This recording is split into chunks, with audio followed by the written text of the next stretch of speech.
our ASD students put on 2 lunchtime events to show appreciation on campus. On Thursday, students were invited to write a nice note on heart-shaped cards and stick them on our campus wall. And on Friday, they made To All the Wildcats I Loved Before, where students wrote names of the Wildcats they loved and displayed them. Earlier today, current 8th graders from MLK and Cesar Chavez, as well as some of our local charter and private middle schools, visited El Camino to learn about their future as Wildcats. They listened to short messages from current Wildcats, ASU played games with them, we learned about all the extracurricular activities UCS offered, and took a tour around campus. We are so excited to welcome our incoming freshmen. Coming up in College and Career Center, they will have a lunch and learn with Near Costa College for students interested in the hospitality field. Later this month, there will also be a financial literacy workshop with a representative from Frontway Credit Union to help inform students about establishing credit and making good financial decisions. Looking forward, this Friday, ASD will celebrate the spring spirit with an egg hunt. Eggs with treats and kind messages inside will be hidden around campus for students to find. Also, the task test for English and math proficiency will be administered for juniors. Good luck, Wildcats! Thank you for your time, and go Wildcats! Thank you, Mary. All right, moving on to item 5, public comments on non-agenda items. Ms. Gibbon, how many speakers do we have, and what's our time? We have 20 speakers, and that makes the time be 1 minute each. The first 3 names: Veronica Velasquez, Sherry Madden, Kathy Gonzalez.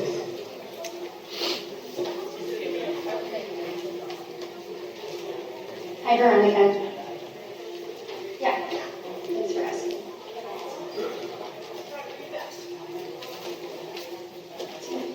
Good evening, Superintendent, board members, administrators, esteemed colleagues. Thanks for the opportunity for me to speak today. I would like to address concern regarding the implementation of the audio enhancement safe badge system, specifically its impact on emergency response time and communication efficiency. While the intent of this device, improving safety and providing discrete alert, is understandable, there is a sufficient operational drawback that deserves consideration. The current design routes alerts primarily through an administration channel. This means that when the badge is activated, the signal first is received by a designated administrative secretary or administrators rather than immediately broadcasting on the radio to all staff and triggering a direct campus-wide response. In practice, this is potential delay and crucial situations. Emergency response becomes dependent on administrator being immediately available and not engaged and able to relay the information in high-stress environments such as medical emergencies or security incidents, these seconds of delays. By contrast, the radio systems that I've had for 29 years is the best response. This doesn't work. Thank you, Veronica, for your comments.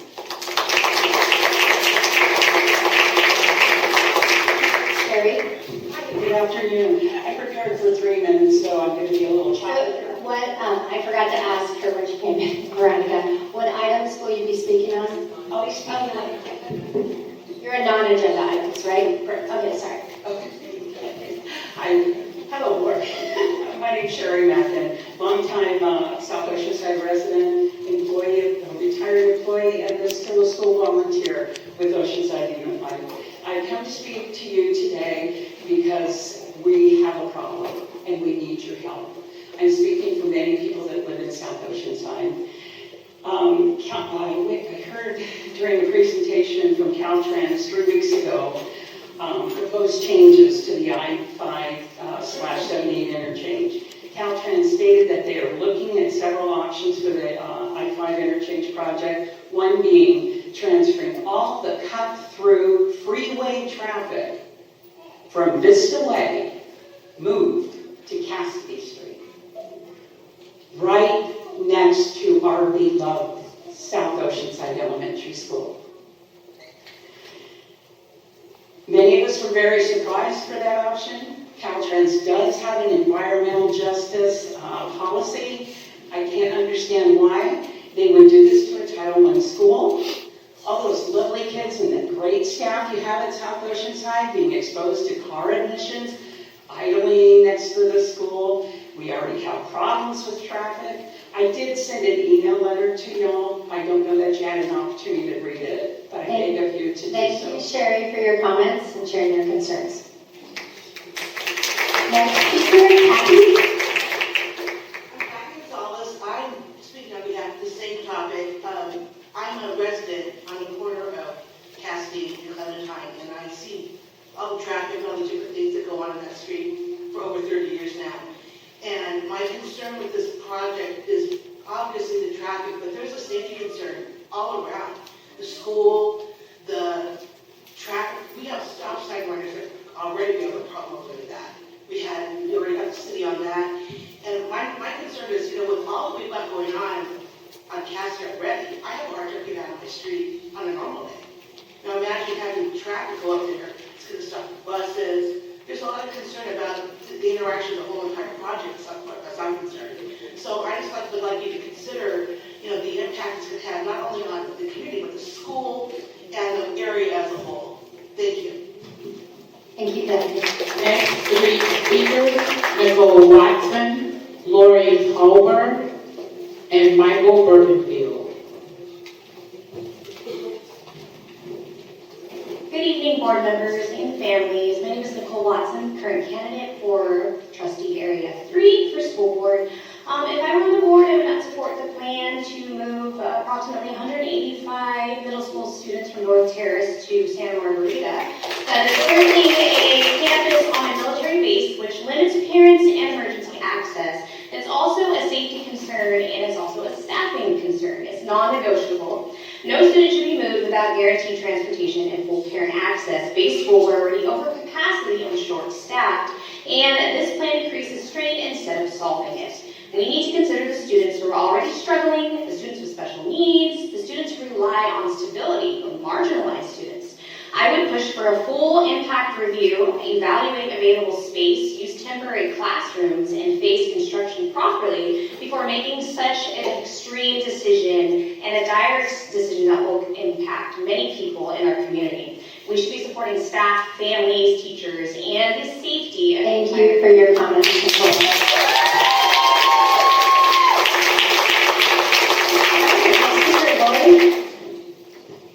Hello, Dr. Vitale and esteemed Oceanside Unified School District board members and employees that I haven't seen for a bit.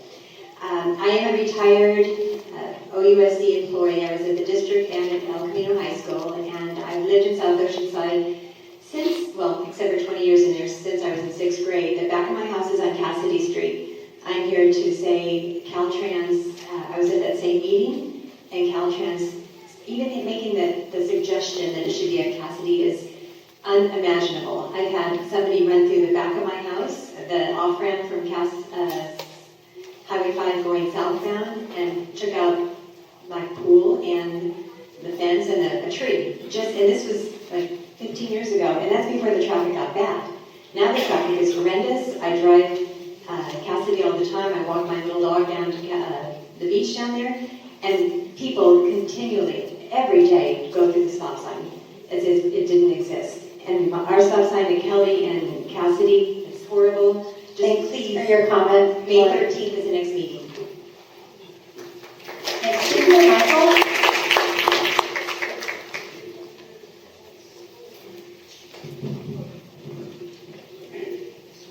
Good evening, board members, community members. Thank you all for coming today. As many of you guys know, I'm a paraprofessional in this district, and I've been doing it for 3 years. I've had some amazing opportunities lately to be part of a wonderful recruitment video that I believe is on our Facebook page, as well as going to a para conference. And thank you guys for providing those opportunities. It got me really thinking about how we can get more district paraprofessionals versus agency paraprofessionals. I'm sure the board member is aware of the price difference, so I'm not going to go into that. But I'm addressing two major issues. The first is accessibility.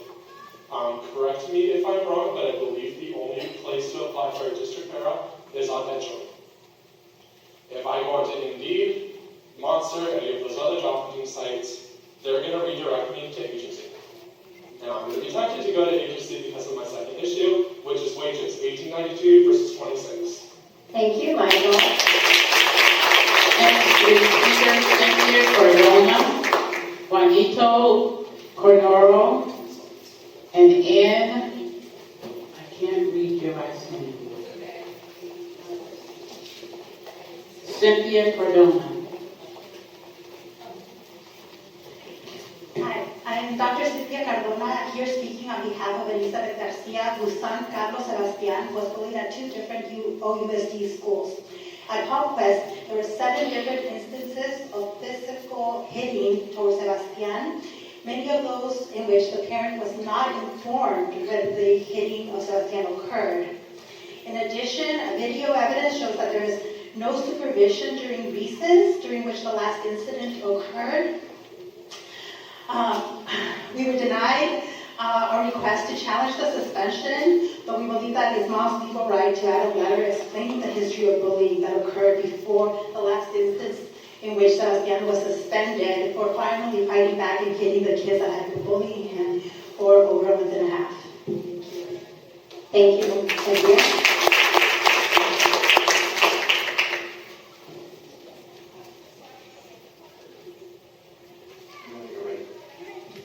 Alright, my name is Juanito Sochipi-Colona. My pronouns are they, them, theirs. I'm co-chair with the Human Rights Council of Oceanside.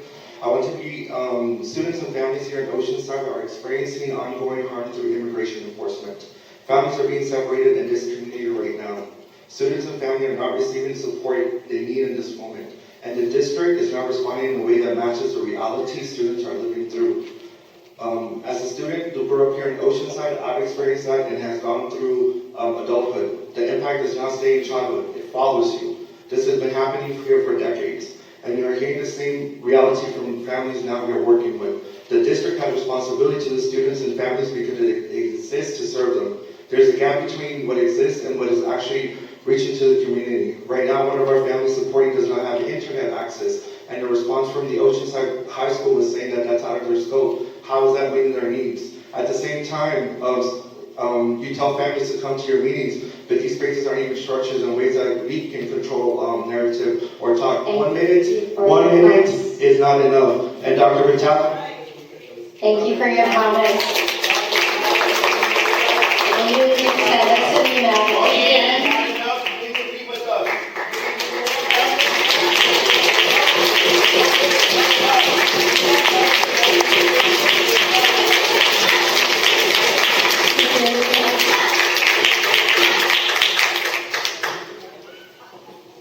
Meet with us, Vitali. Meet with us.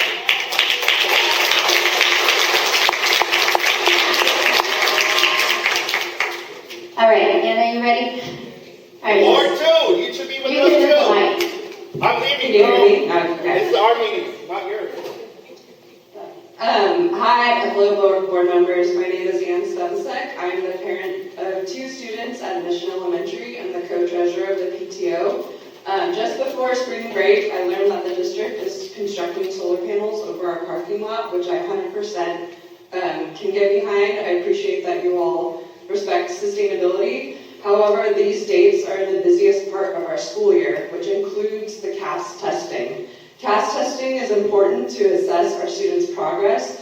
This is one of the opportunities that 30% of our English language learners have to reclassify. The results are also a metric by which to rank our school and is ultimately a reflection of our district at large. The construction will alter the students' daily routines, which could affect their performance on the standardized testing. In addition, if construction sounds are present during testing time, they can negatively impact our students' ability to focus. What is the plan to ensure that students are given their best opportunity to do well? In short, Thank you, Anne, for your comments.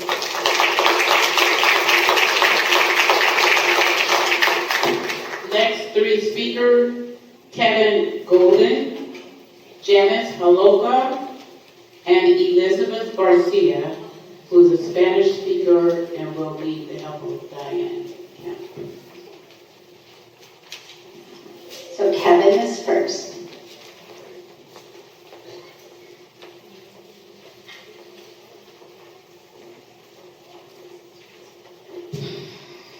Hello, board. Thank you for allowing me the opportunity to address you. My name is Kevin Golden. I'm a parent of 2 scholars at Mission Elementary. I'm going to discuss the same thing that Mrs. Bebesek was just discussing. I'm concerned that this construction will negatively impact the students' admission as well.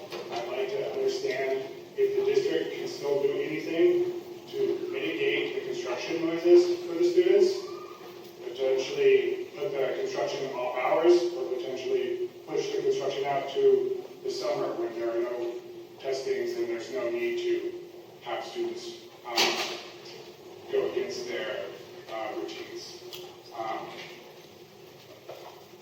One thing that I would like to say for you all, for lessons learned, is please put yourself in the mindset of a teacher and students in a classroom when you're making these kind of decisions. Thank you, Kevin.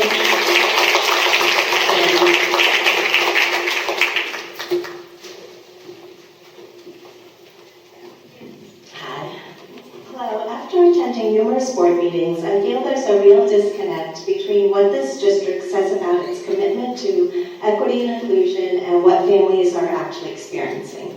Marginalized families and impacted groups do not feel seen, they do not feel heard, and they are not being responded to by district leadership. And many are afraid to speak publicly because they fear retaliation, and they don't believe it will make a difference. This is personal for me. I grew up as a multilingual learner with immigrant parents with a mother who didn't speak English, but I had access to a strong public education. So it's very concerning to see students and families not experiencing that same support. Because when folks don't feel safe engaging, when they can't access information, when their concerns are ignored, that's not inclusion, it's exclusion. And when barriers like safety concerns, housing instability, transportation, language access, disability needs, and immigration fears stand in the way of a student's education, that is not Janice, for your comments. Elizabeth is next. Elizabeth Garcia, and she will get 2 minutes.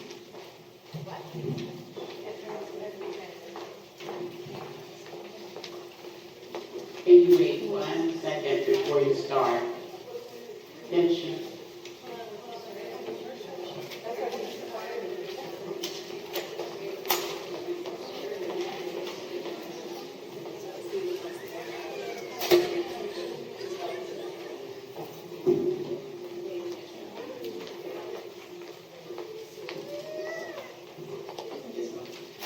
Soy la mamá de Carlos Valdés. Ha estado en 2 escuelas de Oceanside. El distrito escolar ha victimizado una y otra vez a mi hijo. En South Hope, la maestra Leslie Ingo lo humilló muchas veces en frente de Miss Dossi, de Erika Atkinson, creo que es su apellido, de la maestra de lenguaje de mi esposo y mío. La maestra se rió, se burló de mi hijo en una junta, se burló muchas veces de mi hijo. En el salón con los niños hacía que los demás niños se burlaran de mi hijo. Fue tanta su burla hasta que saqué a mi hijo. Fui muchas veces con el doctor George Sparks y con Cintia Solórzano a pedir ayuda. Nunca me ayudaron. Lo que George Sparks solo dijo es que era la responsabilidad de mi esposo llevar a la maestra Ingo ante recursos humanos. Yo moví a mi hijo a Humphreys pensando que iba a tener una mejor vida estudiantil. Gracias. I'm a mother of Carlos Valdez. In 2 instances, my son was bullied at 2 different schools in OUSD and re-victimized. His teacher, Miss Leslie Ingle, humiliated him many times in front of other teachers, in front of the SCA, in front of my husband and myself during a meeting. She was making fun of him. And it also happened many times in front of other students in the classroom. So for that reason, I took my student out of that school. I spoke to Ms. Cynthia Solórzano and Dr. Jordy Sparks about it, and nothing happened. They let me know that Ms. Tosi would be the one that would have to take care of the situation. So I moved him to Palmquist, where we still have issues. Thank you. Next three speakers, Nick Haller, Elizabeth Wood, and Carlos Lopez. Nick Haller.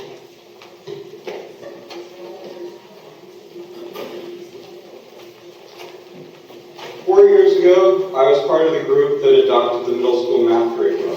We ended up split in half over what we thought the best adoption should be. In the end, it was up to Dr. Lawrence to make the decision. Here's the beauty of the process. No matter what he chose, there was a group of teachers that would happily defend why he made the right choice. As for the unhappy group, at least they had heard the reasoning of their colleagues that led to the decision. Unfortunately, Dr. McAteer's decision to move North Terrace Middle School and Preschool didn't involve anyone directly affected by the decision. As a result, there isn't a single staff member at North Terrace that agrees with the decision. And more importantly, there isn't anyone at our site who understands why the decision was made. I think it's clear which process works best. I don't think I'd have time for a side note, but the pilot for class time digital platform that you are being asked to approve, I would want, if I was sitting in your chair, I would ask, were teachers consulted on that proposal? Thank you for your comment. Elizabeth? Good evening. I'm actually following up on an email that I sent each one of you about a month ago, and I have yet to have written response to. I know somebody forwarded it to Mr. McAteer, and he contacted me to discuss the matter by phone, but I was not comfortable with a phone call, and I asked him to simply just address my concerns in writing, and I have yet to be addressed in writing. So I will start it by saying, I just have to begin with a simple question. If this was your child, would you feel comfortable with this plan? Would you feel comfortable knowing that their walk to school just doubled in length from 10 minutes to 25? Would you feel comfortable knowing parts of that walk have no sidewalk at all? That they would have to cross multiple busy streets without a crossing guard? That sections of the route run alongside a canyon with uneven grounds and real hazards? Because that is exactly what is being asked of our families right now. Thank you.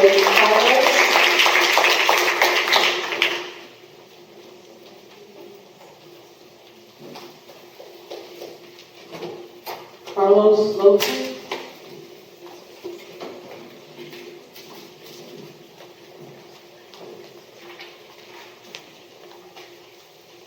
Hello, my name is Carlos Lopez. I am a junior at Elko High School and the Oceanside intern for Standing Through 50's Youth for Climate.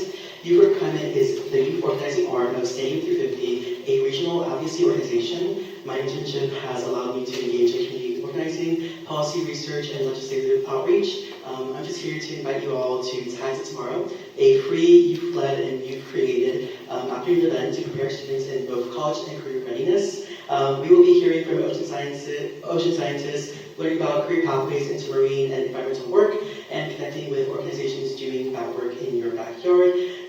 The event will be at Rutgers College on Sunday, April 26th, and if you guys, both the audience and the board, isn't available, please come and attend, and I have flyers for you. Thank you, Carlos. Vernon Stockley, Leo Desgar, and Jacqueline Fisher.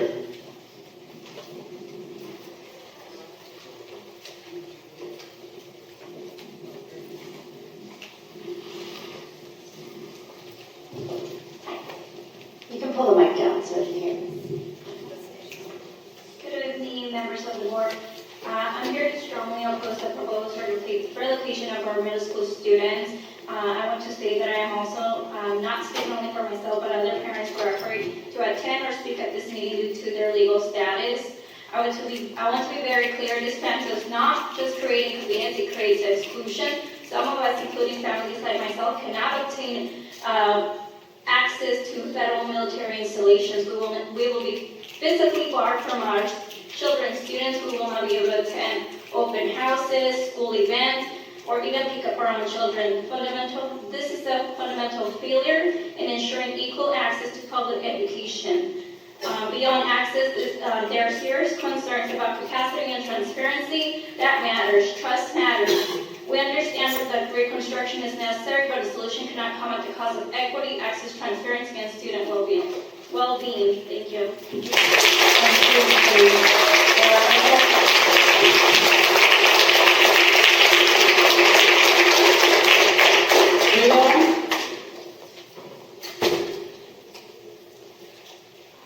RZ Fisher.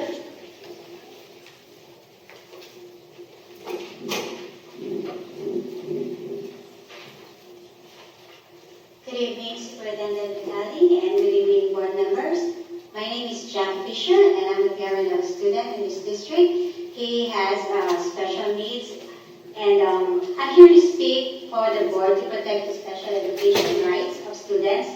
My son was assessed 2024, which is a triennial assessment. This year, we did not request an early triennial, but we requested an assessment because we have ongoing concerns about his current needs. Under the Individuals with Disabilities Education Act, specifically 34 CFR Code 300.303, a child must be reassessed when a parent requests it and there are concerns. However, instead of reassessing my child or funding an IEE, the district hired attorney and filed due process against parents that are advocating for him. And this was not a collaboration. It was a legal action. The district is using public funds to hire lawyers instead of supporting students. This costs taxpayers money and feels unfair to parents like us, especially English is my second language, and my husband served this country and he became disabled. Families should not be intimidated when asking for support for their child, and instead of asking for it. To ensure that the special Time is up, Jackie. Thank you for your comments. Brenda, Amaya, and M. Callie. Brenda.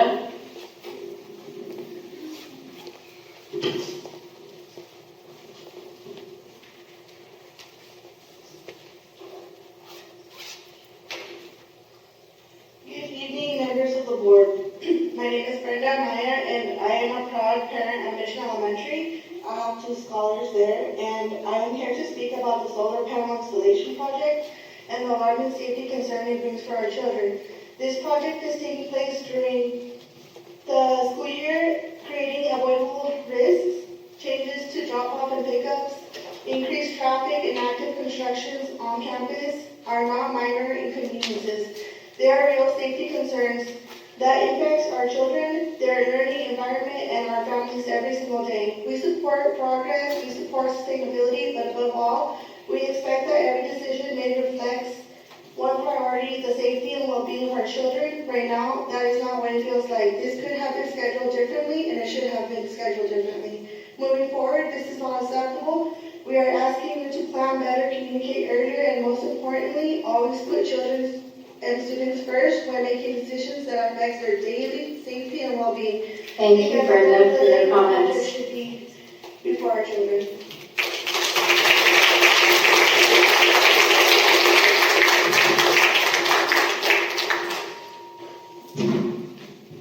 Okay. When there's no right, when there is no right, we keep coming to this board with issues, and rather than having conversations, we talk at you now this time for 1 minute, and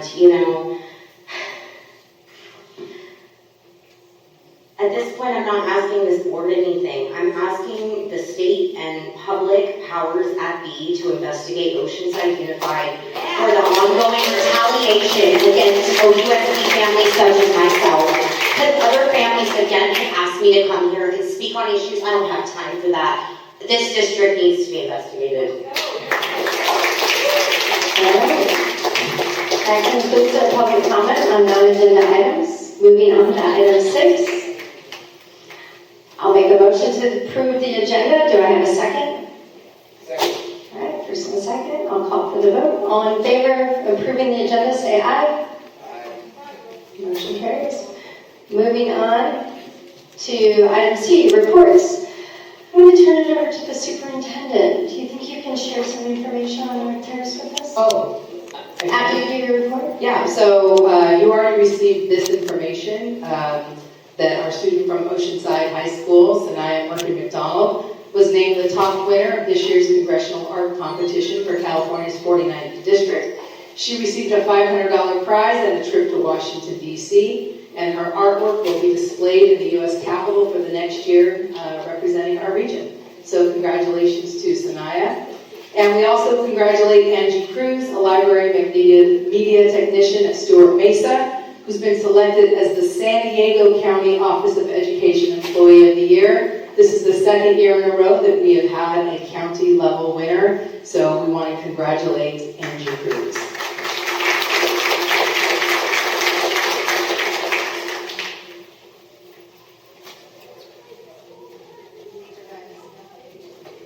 Yes. In addition to that update, if you could just share some information about the response to immigration currently that our district has. Yes. I'll ask Maria Alshama to come up to the podium, and she will share the extensive work that our social workers and other staff members have provided for undocumented students. I prepared information on North Terrace just to provide to the board about the process and how long the work with North Terrace has been going on. As you know, North Terrace Rebuild stands as one of our most significant upcoming initiatives. This is a $90 million plus project, dually funded through a unique partnership between the district utilizing Measure W bond funds to pay 20% of the cost, and the Department of Defense, which funds the remaining 80%. The collaborative work between the district and military is extensive and unusually complex, involving multi-jurisdictional construction meetings and approvals from a number of agencies, including but not limited to the Department of Defense, the Office of Local Defense Community Cooperation, Public Schools on Military Installations Programs, Office of Public School Construction, Camp Pendleton-based Department of Community Planning, the Anti-Terrorism Force Protection, the Division of State Architects, and of course the City of Oceanside. To maximize the value of available funds and keep the construction timeline efficient, these agencies in cooperation developed a relocation plan, temporarily moving students in grades 6 through 8 to nearby Santa Margarita School and relocating the PK classroom serving students identified with special needs. The modernization process has transpired over many years. This process began back in 2023. Some of the first meetings were held during the design phase, which did include committee members that were from North Terrace staff. The meetings were held on November 6, 2023, December 14, 2023, August 21, 2024, October 17, 2024. These meetings gathered input from North Terrace committee members on the design elements and needs for classrooms and support spaces. After the design phase of the aforementioned agencies worked together to create the construction plan. Beginning in February of this year, we hosted 3 staff meetings to inform staff of the renovation process that the governing agencies created in order to meet all the various construction regulations and requirements, prioritizing safety. Dr. McAteer and Dr. Blackman met with staff on the morning of February 4th to personally inform the 9 teachers that would be impacted by moving to Santa Margarita and Laurel. On the afternoon of February 4th, Dr. McAteer and Dr. Blackman met with all North Terrace staff to share the overall modernization plan that included the moving of approximately 195 students to the nearby Santa Margarita School and the relocation of 9 teachers.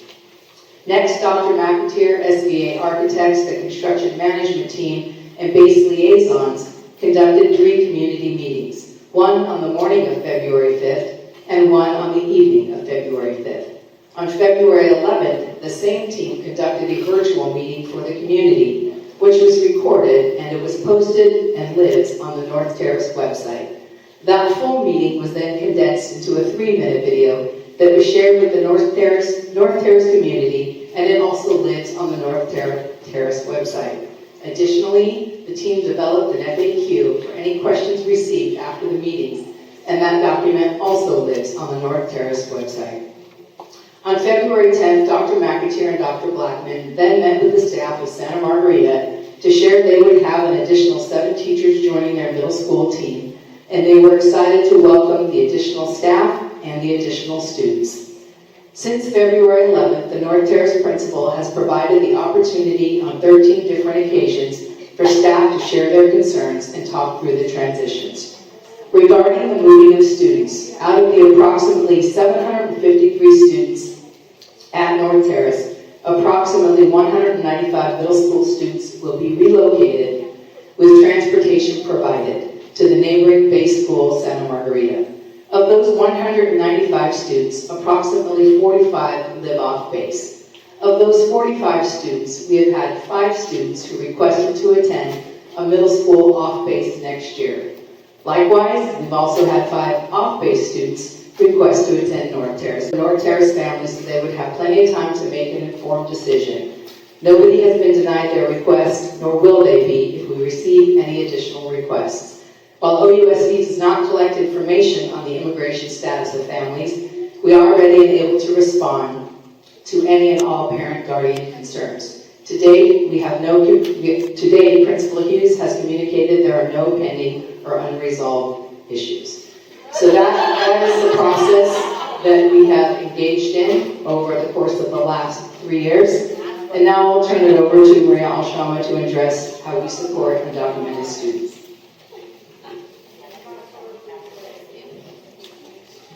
Good evening, Dr. Vitale, board members.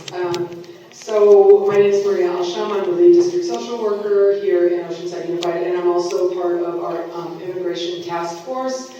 I want to start by saying that there is so much fear and hurt and pain in our community right now due to targeted ICE actions, separations of families. This impacts our families, it impacts staff members. This community is in deep fear, and we are working really hard to address what is happening right here in front of us.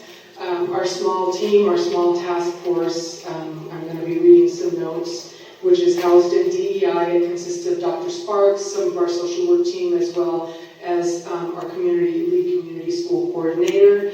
We work directly with any school sites, any families that are impacted that want support. We hope come to us. We're working with local community organizations, including HRCO, to bridge that gap with the community and know what's happening. This isn't to say that the work is done or complete. We couldn't ever possibly meet this moment fully.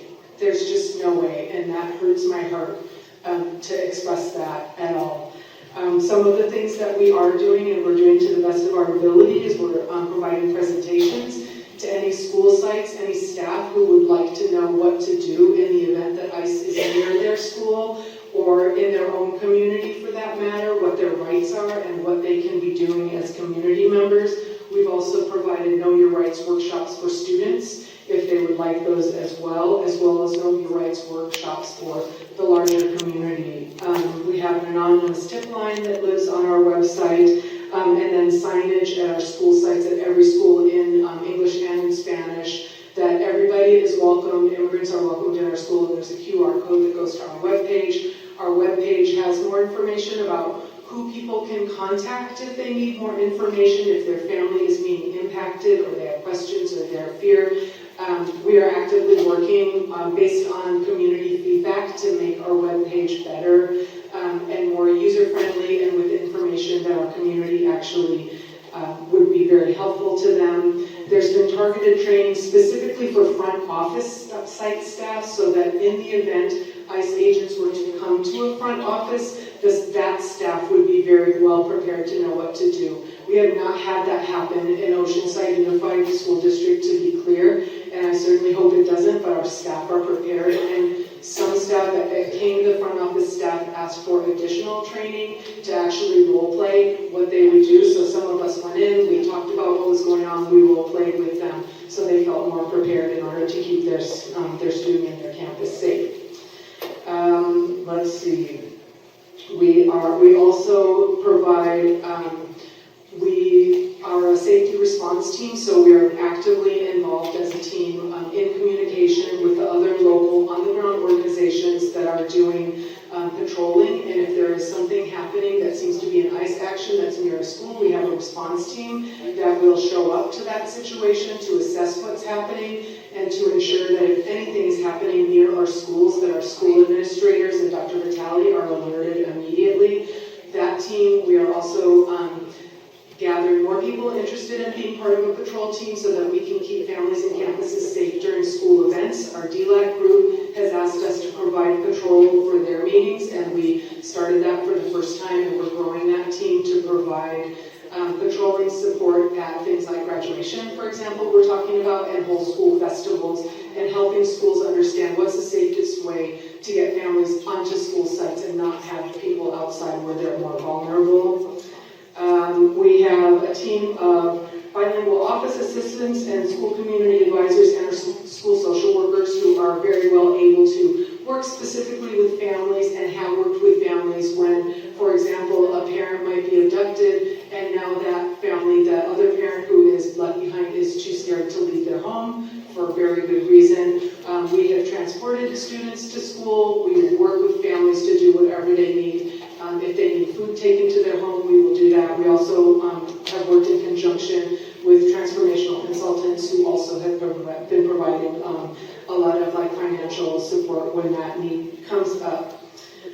Basically, in a nutshell, we'll do what is needed for families that we're able to do. And if we're not able to do something, we will bring in any outside organizations or connect them to support families. What we see a gap in at times is communication. So, and obviously there's a lot of fear for families even to communicate with the district office, as you can imagine.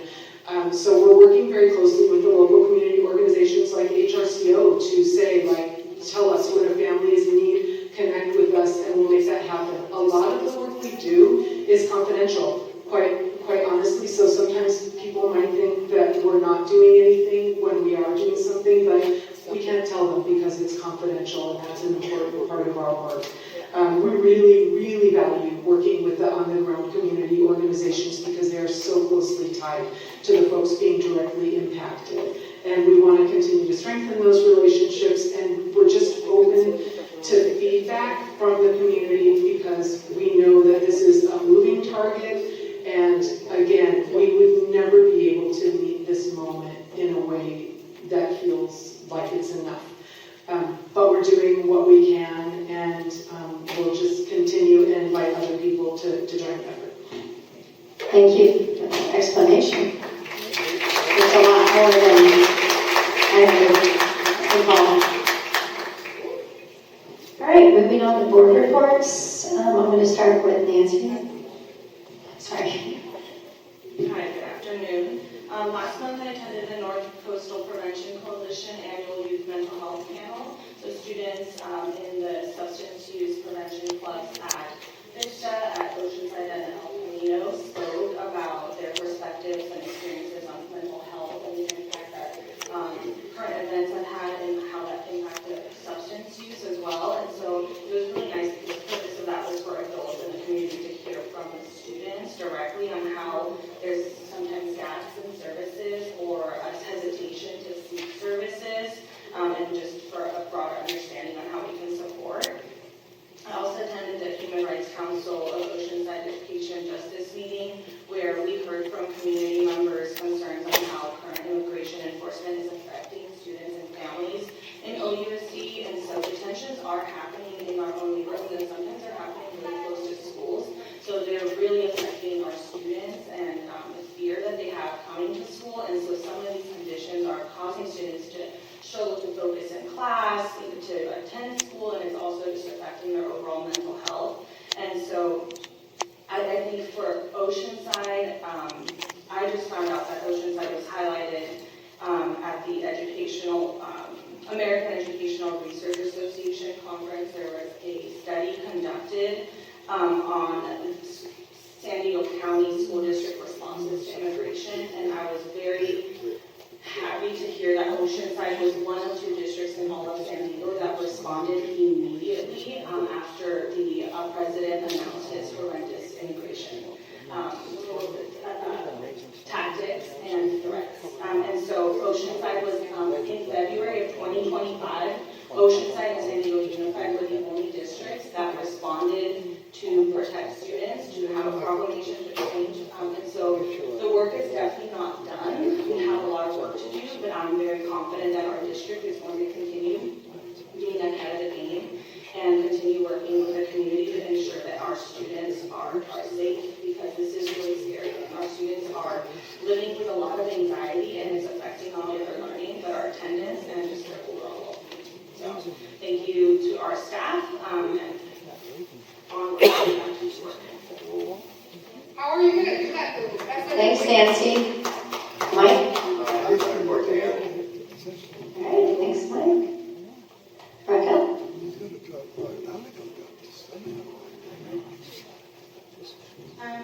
So we went to a conference recently, and the realization is that AI is so overwhelming of a thing that's coming into with our students and stuff. And so the need to be able to, so I'm excited actually we have a new tech person and a director of technology, because there is so many things that are out there that our students have so much access to, it's kind of scary.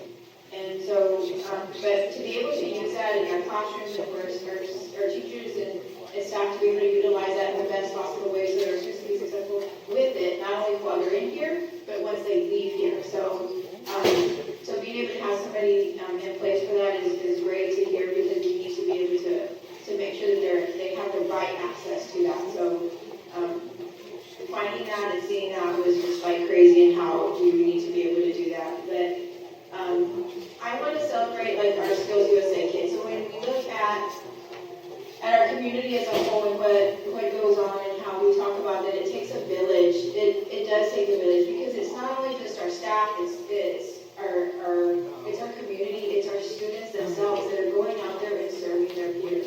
So when they went out and they did for the other students, they were able to serve and to be and appreciate and be humbled enough to see the greatness that they had within them to be able to serve others. But what they didn't have, they thought was the worst, but what others didn't have, they was impacting to them. And so hearing their speech and everything that they did, to be able to go, and because with their presentations that they gave and that they shared out, they were actually able to win silver in the regionals for it, because it is a great impact, and it's their second year doing it, and I look forward to the next year, because they're already excited of how they're going to grow it and what they're going to do already for next year. So just seeing their branches work, because then they have their support of the community, they have their support of staff at the school site, and just the support of just everybody around them, because again, it does take that village.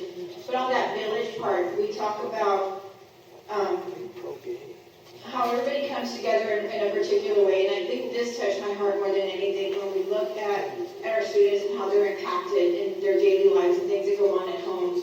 And we don't know everybody's story, but everybody has a story, and it's their story to share, right? And so because of their stories, their education and their school days are impacted because of what's going on sometimes, right? And so there's staff, we have our teachers, and then we have our, we have just everybody. So again, it's that village part of it.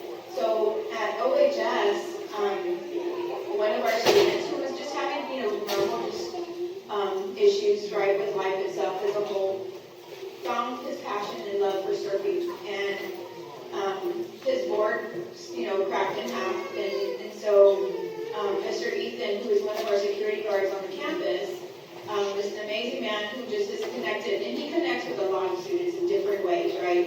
And holding them accountable and just loving them when they need to be loved, and just reminding them that, school is important for whatever reason in their lives, right? And so, but he knew that the surf part of it was important for the student to be able to come to school and be successful through his day. And so he took it upon himself to reach out to, because he does do work on surfboards, he reached out to others, and they were able to get some funding together to get a surfboard for the student and present the student with the surfboard. So when we talk about a village, it's the village of this Oceanside. It's everybody coming together and doing something just out of the ordinary that you would never expect from someone, to be able to reach out to the student, to be able to continue to be successful, to get them to come to school and want to come to school and be at school, study and push hard through every day when, again, we don't know what the stories are at home or at school even sometimes, because it's just what it is of your peers. And so seeing that there's somebody there that's supporting him and caring enough to make his day just something better and different is so impactful, and just in a whole story and a whole look and everything of how we do things around here. Because again, when we have our Oceanside family, so we have have our students, when we come together, when your students are coming in our district and they're every day they're here, you know, and they're struggling, whether at home, whether at school, whatever it is, we want to be able to work with them, to help them, and to support them in whatever way that we can. And listening, so, you know, hearing the stories today and hearing stories in the community and everything that goes on is important. And so just understand that when your student is here in our district and you're a member of our community and you see the village that we have and you work with that village and you work within it and you work the steps of that, whatever that is, within your site, within the community, within whatever that is, everything will come together. And I think that's my biggest thing that I want to emphasize right now is that working together is going to be the most important part of how we continue to make our students successful and how we get to that next step. So don't think that we're not listening. Please don't think that I'm not listening, that we're not hearing and that we're not understanding the different things that are going on. There's a lot of things that go on this side of it that I understand because I've been on that side of the podium and it's been like not good for everybody on the board at times. And so, but again, we are here to listen, but we're here to work together. We're here to make and be there so that our students are successful. That's the number one thing because we are about all means all. It's about every student, every child that comes to school here, them leaving and being successful in everything and anything that they do from the moment they walk out of the doors from here. Sorry. Thank you. For board report, I gave my board report to Ann. So moving on, we're going to hear from our labor partners. Chuck Joy is not here tonight from CSEA, so I'm going to turn it over to Oceanside Teachers Association President Tiffany Thomas.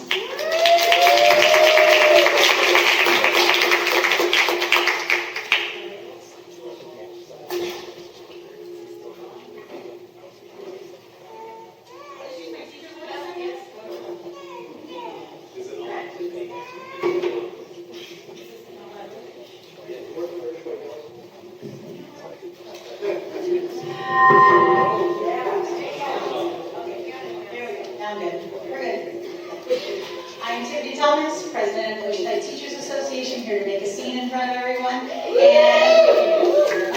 And I am actually going to ask Lisa Farrell to present for me tonight because it is LCAP season and she is all things LCAP, the queen of LCAP, and here she is.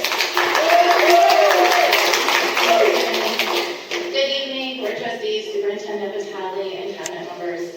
Like Tiffany said, my name is Lisa Farrell, and I'm standing up here. It's LCAP season. I'm a teacher in Oceanside, wife of a teacher in Oceanside, parent of 2 OUSD students, and for the past 10 years, I've served as the on the OUSD LCAP committee.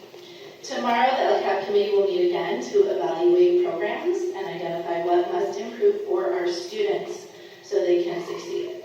But tonight, I'm compelled to address a more fundamental issue, whether this process is being taken seriously at all. Let's go back to 2013. President Obama was in office.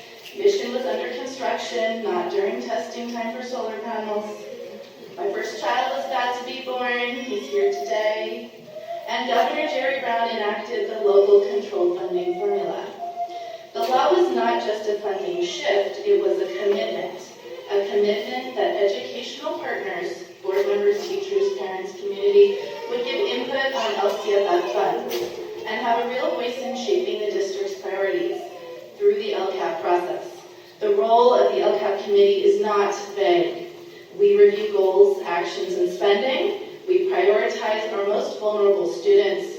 We evaluate what is and is not working, and we provide feedback through our expert lens, intended to guide district decisions. We're not there to be acknowledged, we're not looking for things, we're not there to be used as a box to check off. For 10 years, I've participated in this process in good faith. I've listened, analyzed, and contributed alongside students, families, and colleagues. And for 10 years, the feedback has been consistent. What students need is not complicated, and it's not a surprise. They need adults, not new programs, not adults in an office. They need more adults that are working directly with them every day. So when I look at tonight's agenda and see a proposed assistant principal of athletics, I have to say that's not aligned with the priorities identified through the LCAP process. It's not something families have asked for. It's not something staff have identified as a need. And it doesn't reflect the consistent feedback this committee has provided year after year. We can agree that the feedback has been consistent that student success is a priority. We do not see the district establishing an assistant principal of academics to address that. We also do not see the district adding positions that would directly support instruction, intervention, or student well-being. Instead, we're being asked to support another administrative position. That is a choice, and it is a choice that contradicts the very purpose of LCAP. Because what is well known and has been advocated for repeatedly, clearly, and without ambiguity is that students need that village, caring adults who build relationships, skilled educators who strengthen foundational learning, creative teachers who develop student talents, trusted adults who support mental health and trauma, patient professionals who meet diverse learning needs. Those are the priorities. And when those priorities are not reflected in the decisions, it sends a message. Whether intended or not, it sends a message that this process is performative. After 10 years, I'm no longer questioning the feedback. The feedback from the surveys is clear. I'm questioning whether the district is willing to act on it. Because meaningful engagement is not defined by meetings held or comments collected. It's defined by decisions made as a direct result of those meaningful conversations and engagement. Right now, those decisions are not aligned with what this committee and this community has consistently asked for. It's time for this district to work together with the educational partners to align its decisions with the priorities expressed by the families, staff, students, and community members of Oceanside. Thank you.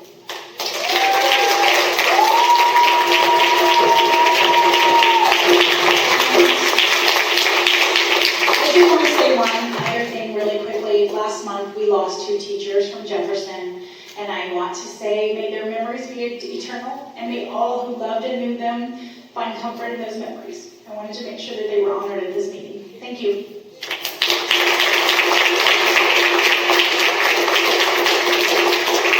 Thank you. All right, moving on to item D, public comment on agendized items. These are items that are on our agenda. We have 10 speakers.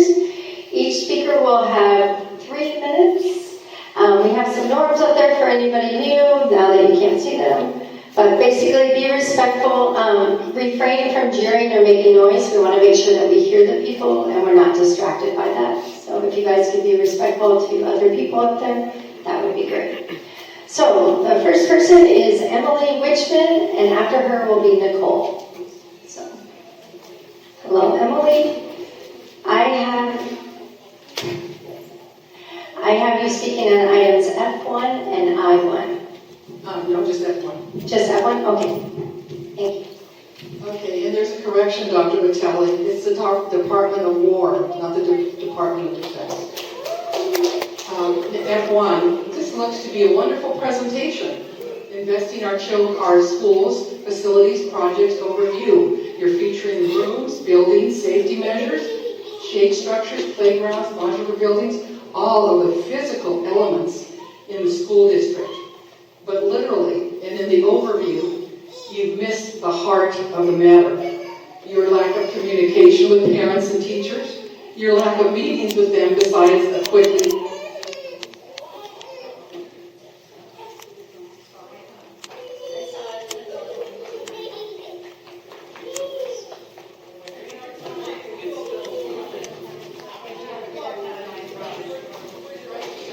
Will you stop the time? I was at 2:20.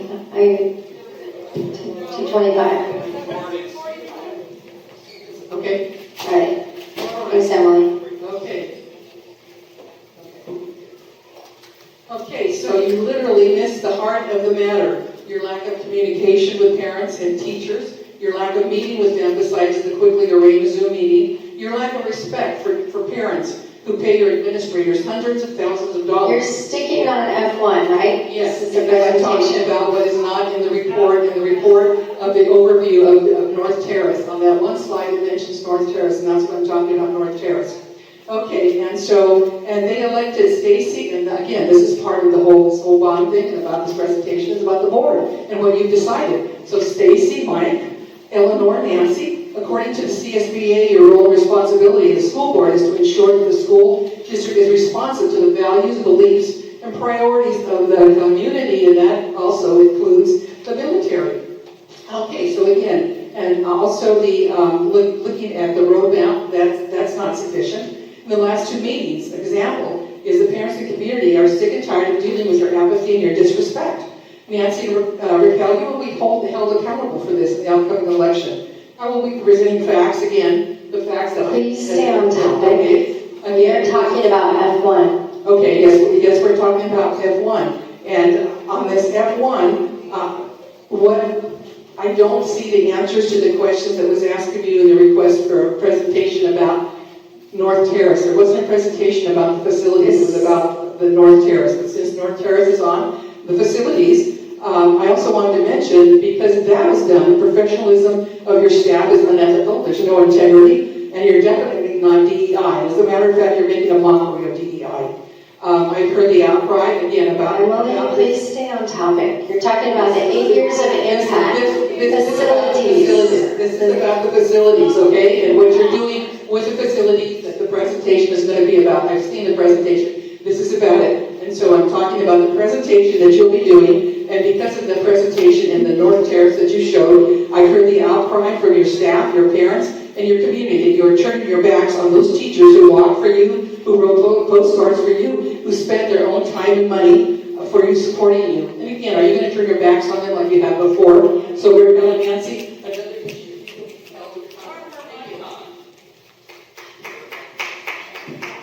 So I go, or? All right. This is all? Okay. You had extra time because you had lots of technical. You still had 20 seconds.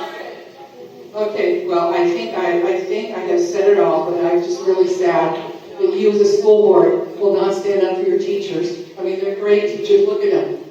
And you don't stand up for them because they have questions. All they want to do is talk to you. All Juanito want to do is talk to you. But, you know, again, that's what you're there for. I know CSBA says don't talk to parents because they'll sue you. You think real parents are going to sue you? Thank no you, way. Emily. I want to know. All right, our next speaker is Nicole. Hold on, Nicole, I want to make sure the mics are working.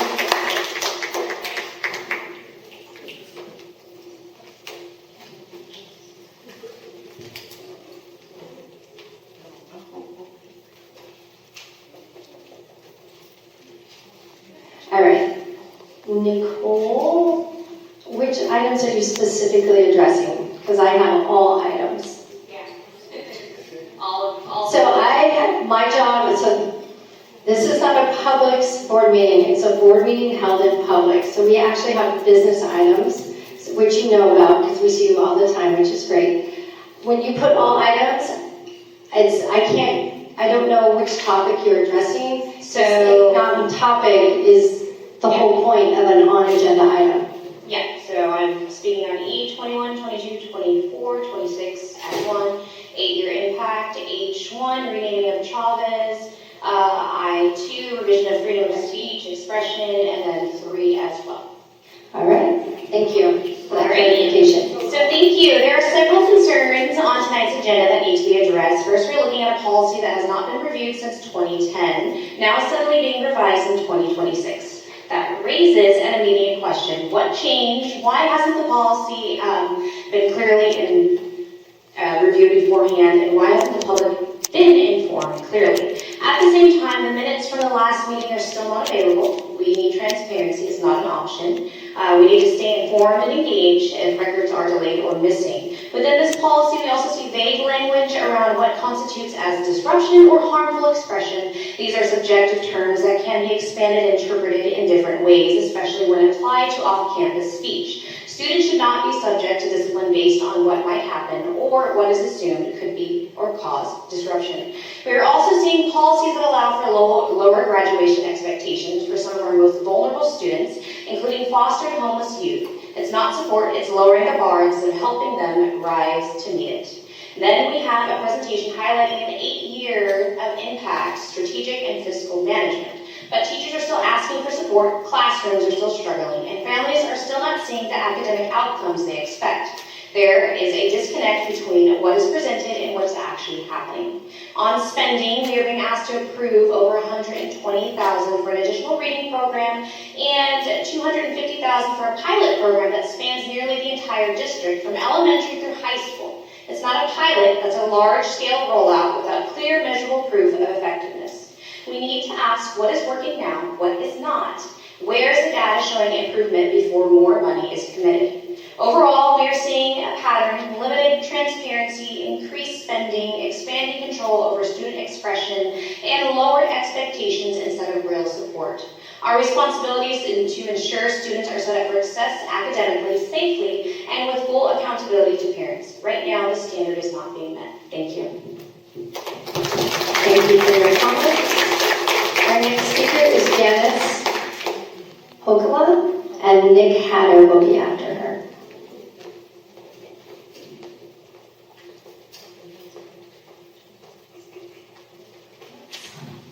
I have you, I just want to make sure, I have you speaking on F1. Yes, Okay. that's correct. I said, hello, I made a formal request for a dedicated agenda item on the relocation of North Terrace Middle School students to Santa Margarita on Camp Pendleton. But what is currently on the agenda, item F1, does not appear designed to address the real immediate concerns facing North Terrace and Santa Margarita students and families. And those concerns are significant. We are talking about relocating non-military students onto a military base with real implications for access, safety, and equity. And the information currently available to the public hasn't been updated and is incomplete. It does not address critical issues that the community continues to raise. I have submitted a detailed list of questions covering equity and access, especially for immigrant families, transportation gaps, before and after school logistics, and serious capacity and staffing concerns. These are not minor details. These are fundamental questions about whether students can safely and consistently access their education. And right now, those questions remain unanswered.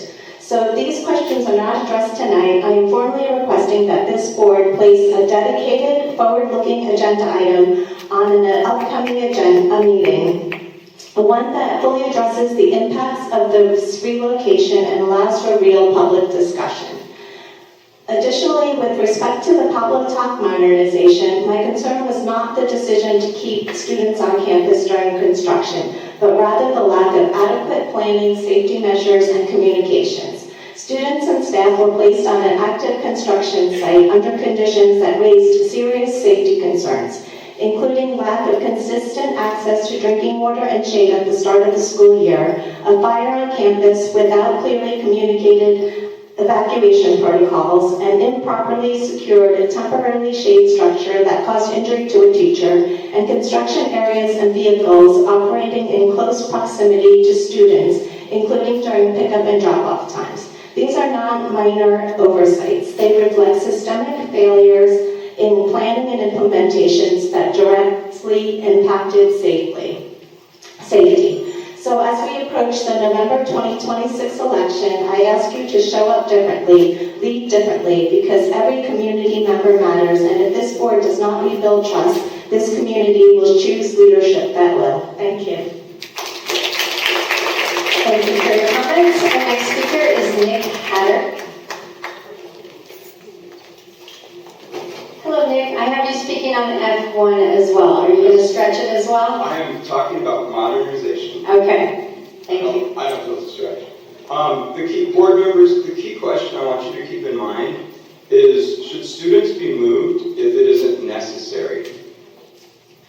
Since the last board meeting, nobody has reached out to explain the reasoning behind the decision to move middle and preschool from North Terrace, but I did join the logistics committee in hopes of getting some answers. For our first meeting, Dr. McAteer made the agenda, but he wasn't at the meeting. He listed 6 factors for the move. I'm going to go through each one and address. The first factor is the classroom space needed. As was said at last board meeting, if we implement the accommodations that Santa Margarita is planning, we have more space at North Terrace. I'm going to say that again. We have more space at North Terrace. Now I gotta find my space. Okay. It's a simple plan we have, and we're ready and willing to share it with district leadership. The second factor is that Santa Margarita has open classrooms for all middle school teachers. That's not what our PE teacher has been told multiple times, and I don't think there's a room for our ed specialist he'd have to share. The third factor that Dr. McIntyre gave us was ed code requirements about the number of students and the square footage of a campus. There is ed code about this, but with our campus cut in half due to reconstruction, we still have enough space to meet the requirements. On top of that, the ed code likely wouldn't even apply to this. It simply doesn't make sense. The fifth factor is experience from previous base schools construction projects demonstrates that this is best practice. First off, the Fallbrook school that implemented this plan doesn't serve both military and civilian families. Secondly, how is it that one example qualifies as best practice? The final factor is that the grant application is contingent on this model of moving the middle and preschool. This is the one factor that we're not completely sure on, but given the first 5 factors are filled with misinformation and lies, it's hard to take this one at face value. Just for fun, I did Google AI and asked if changes to a DODEA construction grant could be made after approval, and it answered yes, changes can be made, although there's procedures to follow. So we still don't have any legitimate justifications for the planned move. Given all the disadvantages of moving, this is simply a bad decision. We've always believed that one of the most important roles that a school board has, especially in a district that makes a lot of decisions without teacher input, is to fix these type of bad decisions. If you want to join us in doing what we believe is best for our students and their families. Thank you, Nick, for your comment and your concerns. Our next 2 speakers is Christina Piccitino. Yeah. All right, and then we have Victor. And I have you speaking on F1 as well. Yes. Okay. So I'm just going to piggyback right where Nick was there.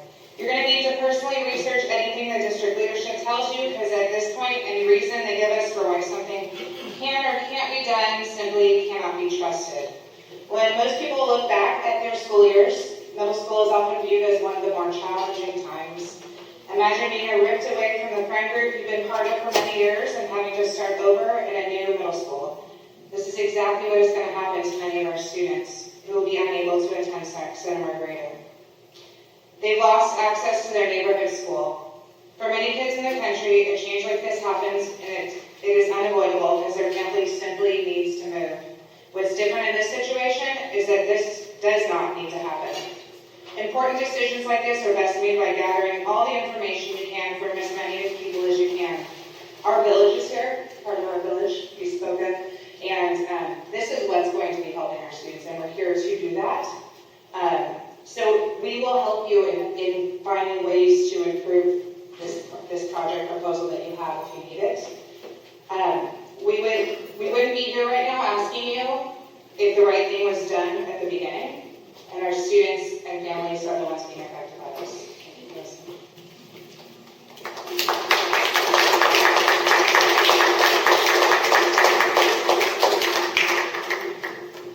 All right, our next speaker is Victor Vega. Victor, I have you speaking on item H1. Sound right? Yes, that's correct. Okay, perfect. Good evening, Dr. Vitale and esteemed board members. My name is Dr. Victor Vega. It's the first time I said that publicly. I'm proud of it.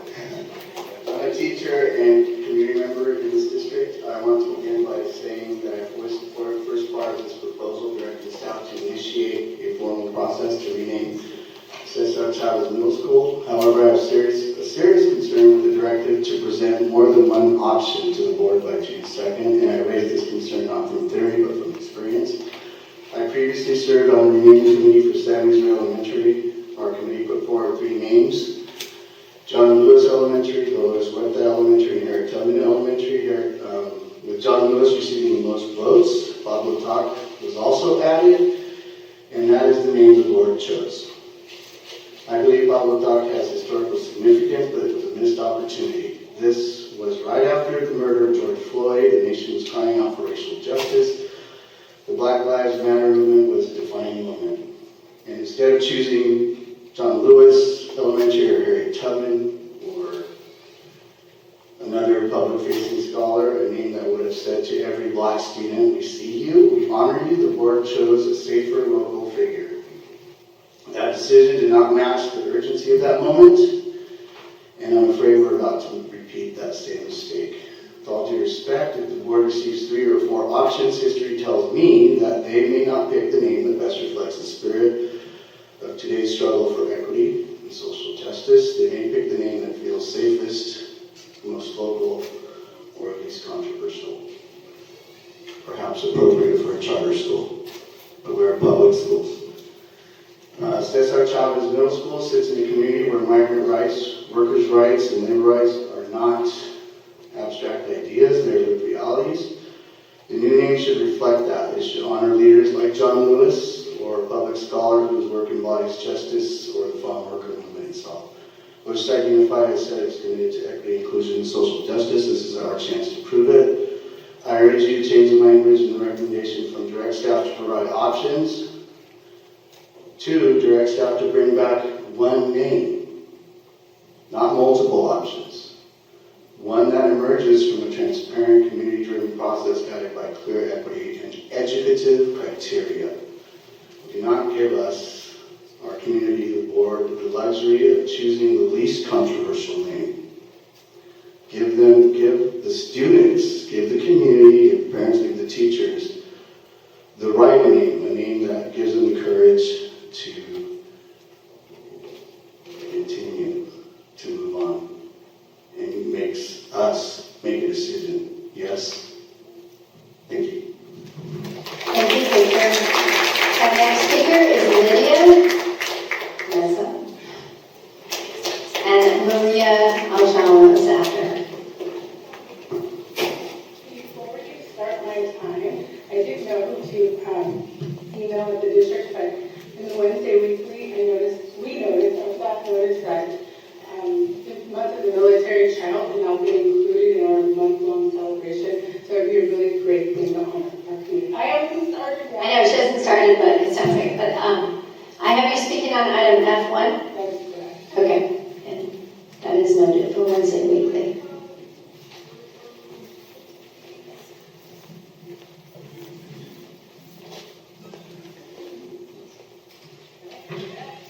Good evening, Dr. Begin, esteemed board trustees, Superintendent Vitale, and cabinet members. Thank you for the overview of the North Terrace Modernization Project this evening, Dr. Vitale. My name is Lydia Mesa Marianes, and I'm a veteran teacher at North Terrace School. I'm here to speak on the proposed North Terrace Modernization Project and its impact on our school community. During Mr. Crosco's tenure as principal, staff are actively involved in the modernization process. Since the transition to our current principal, opportunities for staff input on modernization have come to a complete halt. As a national board and accomplished teacher, it is incumbent upon me to advocate for our students, families, and our school community to help shape decisions, especially those related to modernization, the impact on the students that we serve. While we recognize and appreciate the importance of modernization, we must also thoughtfully consider the full impact of this modernization plan on the students and families we serve. North Terrace serves both military and non-military families, or civilian families, and any modernization that affects access, continuity, or support systems deserves careful consideration. Strong schools are built on partnership, and as modernization advances, families and community members must remain essential partners in student success, and their voices and lived experiences must be integral to the modernization process. Modernization should not come at the cost of accessibility, equity, or the stability of our students that they rely on. We have an opportunity to approach modernization in a way that strengthens our school while honoring the needs of the students and the families that we serve. As a final point regarding modernization, staff recently learned through a Wednesday weekly communication that North Terrace is being will host all 3 day schools for the district's summer programs. With modernization actively underway and our campus is functioning as a construction site, this raises important questions regarding logistics, safety, and readiness that will benefit further clarification and staff input. I respectfully request that this modernization plan have meaningful input from staff and family voices before a full implementation. Thank you.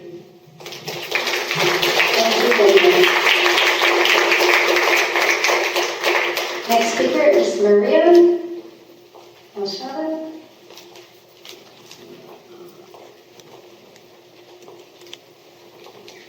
Maria, I have you speaking on item H1. That's correct. Hi, everybody, again.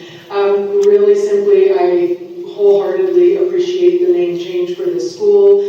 It needs to happen, and I would like to propose the name Dolores Muerta instead. I know I don't get to make that choice, but I think it's super important that we have somebody who was part of the farm workers union, that is a pro-union person, that is actually still alive, doing the work in her 90s.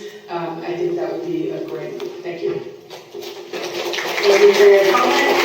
All right, last 2 speakers. The first one is Elizabeth Wood.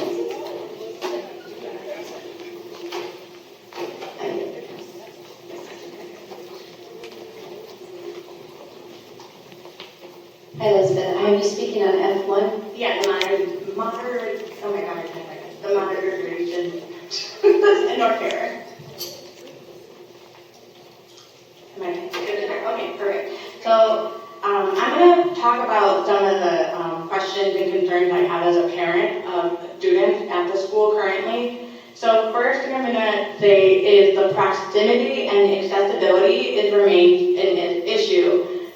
In the presentation, they were saying that the housing is actually closer to Santa Margarita, but it's actually not. For many students, that walk increases from a 10-minute walk to 25.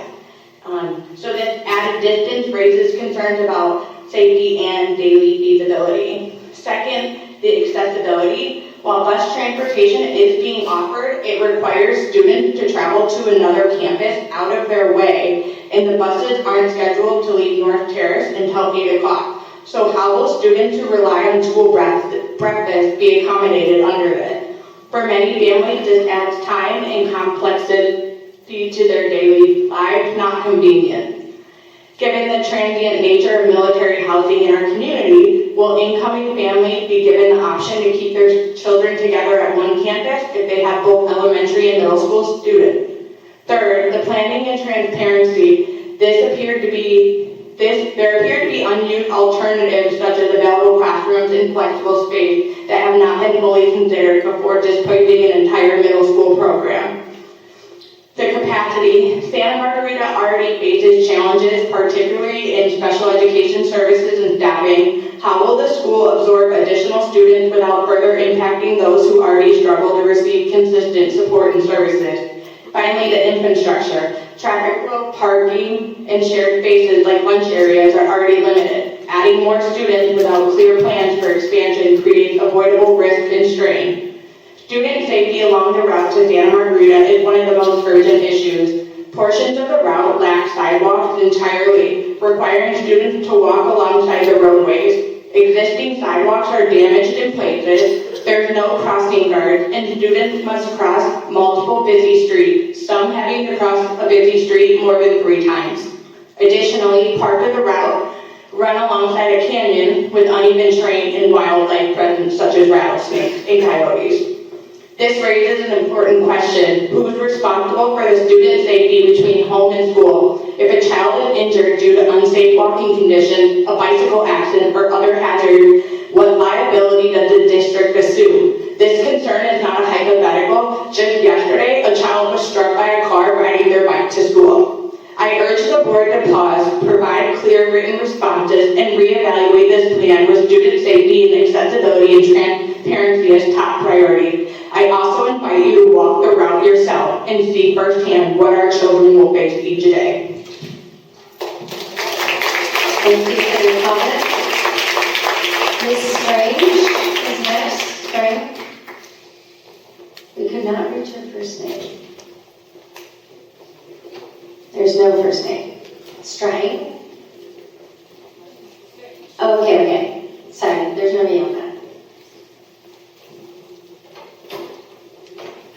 Hi, I have you speaking on item E3 and H1. Okay.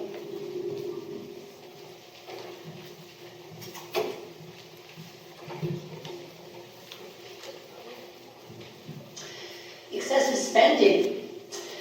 Your state scores are abysmal. Only half the students are proficient in English and 1 out of 3 in math.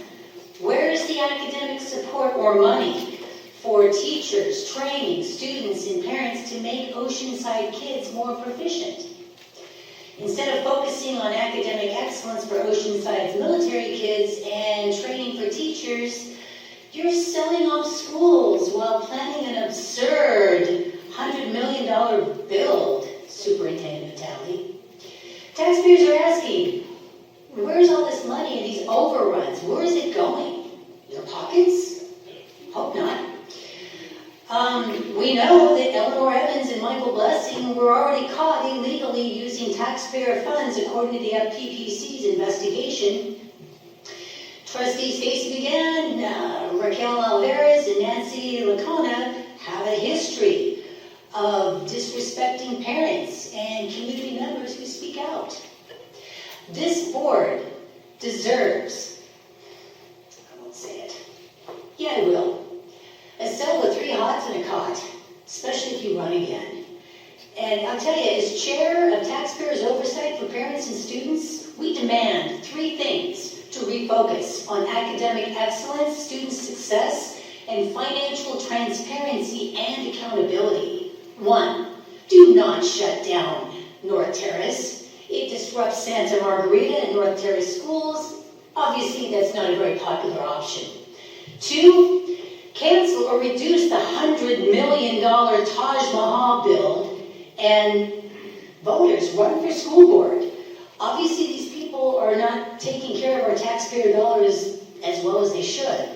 Be like leaders like Nicole Watson, a parent who represents families, not Please stay on topic. I am. We need people in your position who aren't going to financially abuse this school district. Julie Vitale, I just heard that. And people, vote them out. Vote them out. And now H1, I guess I can do H1 now, Cesar Chavez's name. When I first came to Oceanside Unified, I represented Gays Against Groomers. We exposed sexually explicit materials in school libraries, promoting gender confusion, XXX rated acts, and you've recently added a Marxist-style class disguised as ethnic studies. The name Cesar Chavez fits. By the way, not one of your cartoon pornography books has been removed. All right, your time is up. Thank you very much. For the record, pedophilia is not a gender. All right, moving on. Sorry. Moving on to item 6E, general consent items. Do I have a motion to approve? Answer, make a motion. Do I have a second? Second. All right, need a second. I do have a question.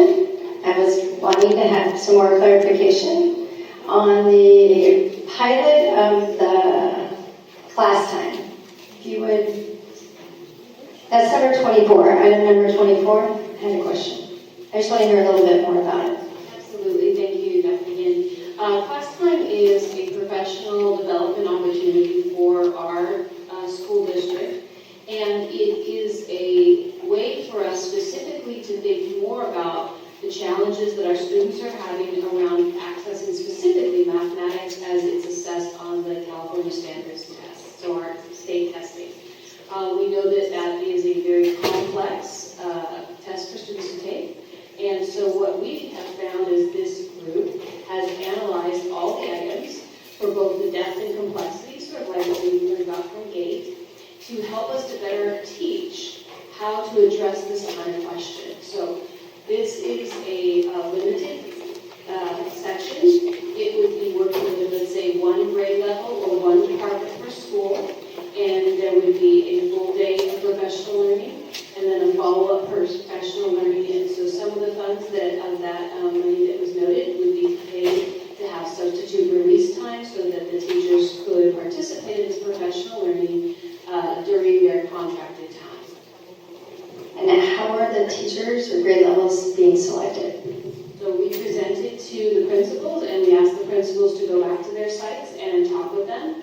We do know there is one site that is because of their Wednesday meetings, and we want to make sure that this is also money we're using from some expiring funds, and some funds we want to get in before the cutoff for expending them with the closing of the books. That principal will be talking with their staff tomorrow during their Wednesday meeting, and so as it says not to exceed, we can remove, if there are no takers at that school site, we can remove it from the contract. Anybody else have questions? I actually have a question. So all school sites have already had a conversation regarding it. And so every site has, except for the one, has already said that they have somebody or more than one person that is interested in this actual program then? That's my understanding. Not every site. No. So what it says on here is it's Libby, Palmquest, Laurel, the 4 middle schools, and the high schools were interested specifically around mathematics because that's the area that they wanted. So I don't know if the principals talked to the entire staff about it or particular groups. That I do not know. But I know one principal told us they did not speak to anybody in their staff. I can follow up and find out exactly what happened before. Have there been any teachers who provided feedback on this? I don't know. I asked the principal. So this was a opportunity to pilot, and so we just asked principals who might be willing, and these are the principals who were interested in it. We do have a pilot process when they pilot stuff, and then the recommendation comes back to us. Thank you. All right. We have a first and a second. I'll call for the vote. All in favor of approving general consent items, say aye. Aye. All right. Moving on to, All right, item F, the presentation on our schools facilities. There you go, Mr. McIntyre. President Begin, I'm happy to present this, but do you want, as a courtesy, to take a break before you begin? It's a 56-page slideshow, so. Looks like we need a 5-minute break. Will you put a 5-minute timer up there to keep us punctual? Thank you.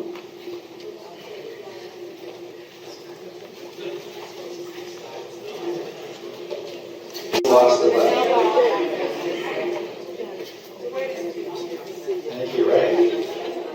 It's a good thing it's not my day job. All right. Great. Thank you. Next slide. Good evening, school board members and members of the community. When we look back at the last 8 years, there's an incredible amount of completed construction and facility projects to be celebrated. These accomplishments are only possible because of the school board's vision and decisions to make our schools safe and to become the best possible learning environments for students and staff. The completed work also is a result of a unified partnership between facilities, maintenance, and operations, bond construction, and business services. This collaboration represents true district stewardship. We don't just build a new classroom and walk away. We plan for its funding, oversee its construction, and commit to its long-term care from day one. It's a seamless life cycle of support for every building in our district. Our impact spans the entire spectrum of our physical footprint. Whether it's a multi-million-dollar modernization project funded by Prop H or Measure W, or one of the thousands of individual work orders our teams process every year, our reach is comprehensive. We understand that for a student, a working HVAC system means a comfortable place to focus, while fresh paint and upgraded signage instill a sense of pride in their school. We aren't just maintaining facilities, we're curating environments where our students feel valued and are ready to grow. The data we're sharing tonight represents a move from vision to reality. Through the strategic collaboration, we've stayed focused on 3 guiding pillars for every single project, regardless of size. We want our campuses to be safe, ensuring students are protected, modern, ensuring they have the tools for 21st century learning, and welcoming so that every family in Oceanside knows their child is in a first-class environment. This is our 8-year legacy, a $272 million investment, and its foundation is for years to come. Next slide. That was a long intro, just saying. That'll get faster. Moving into Prop H, we want to highlight our ongoing focus on honoring the commitment made to our community. Our work here is centered on foundational modernization. While new buildings are most visible signs of progress, the real impact is the essential infrastructure upgrades, the electrical, internet, plumbing, and structural systems that serve as the backbone of our campuses. By prioritizing these long-term investments, we have ensured that our facilities are not just updated for today, but they are built to serve the Oceanside community for years to come. Next slide. This timeline represents 8 years of steady, disciplined progress. As you look at the projects from 2018 to 2021, you'll see a heavy focus on high school athletics and performing arts. We stabilized the bones of our flagship campuses, replacing gas pipes and upgrading the Truax Theater, and completely revitalizing the El Camino and OHS gymnasiums to ensure students have professional-grade spaces to compete and perform. By 2022 and 23, our focus expanded to include our specialized learning environments. This included critical improvements for ADA accessibility and essential special education classroom upgrades at OHS. We're ensuring that every student has the facility that meets their specific needs. Finally, looking at 24 through 26, we're moving into our most transformative phase yet. This includes the comprehensive modernization of Pablo Talk, Surfside Academy, and Jefferson Middle School. These projects represent a strategic bridge in our funding as they're split funded between Prop H and Measure W to maximize our resources and deliver state-of-the-art campuses for our students. Next slide. As we look at current initiatives, Pablo's Talk School of the Arts modernization stands out as a defining project for the district. This isn't just renovation, it's a comprehensive transformation designed to align to the physical campus with the school's unique artistic mission. It represents a major milestone for 25-26, moving us from essential infrastructure fixes to full-scale campus revitalization. This modernization has addressed the core infrastructure to ensure the school is prepared for the next generation of students. We have implemented the 21st century standards we've developed over the last 8 years, ensuring the campus is safe, modern, and welcoming. I'm pleased to share that we are now in the final closeout process of this school. This project budgeted was for $45 million. Next slide. Turning to one of our most complex and exciting active projects, Jefferson Middle School modernization represents a significant operational milestone. As part of this transformation, Jefferson will receive new classrooms, multi-purpose room, food court, music and choir rooms, science labs, library, and entirely new furniture to ensure its learning environments match the upgraded infrastructure.